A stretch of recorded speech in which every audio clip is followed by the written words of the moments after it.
saber cuál será el mío. Solo tú, mi Dios, sabes lo que estoy pasando.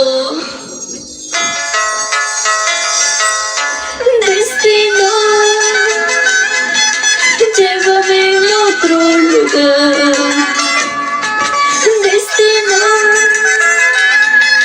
llévame a otro lugar. Quiero irme de este mundo como el viento que corre.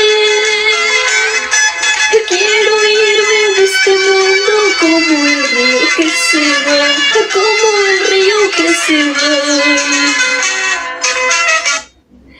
Hola amigos de todo el Perú. Este viernes 28 de enero estaremos en una entrevista con nuestro amigo Genaro Huaraca y Producciones Creaje. Ahí nos vemos.